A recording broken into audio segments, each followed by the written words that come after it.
एक तो होता है नज़रअंदाज करना, जिसके लिए हमने इग्नोर वर्ड का इस्तेमाल सीखा था कल।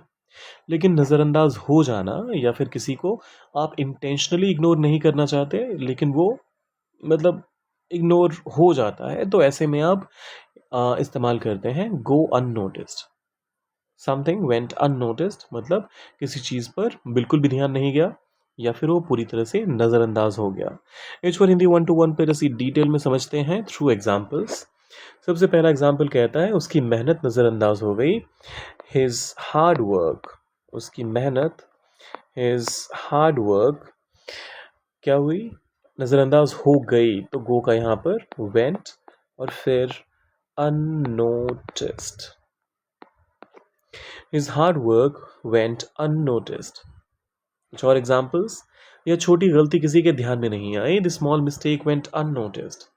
This small mistake went unnoticed. कई बार महत्वपूर्ण बातें भी नज़रअंदाज हो जाती हैं। Important things sometimes go unnoticed.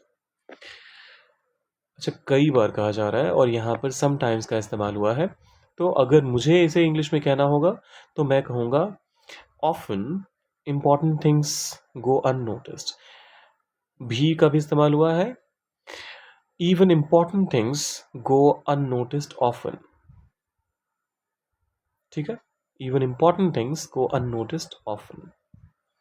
या फिर even important things often go unnoticed. दोनों ही तरीके सही हैं।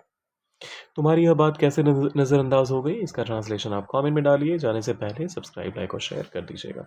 मिलते हैं जल्दी।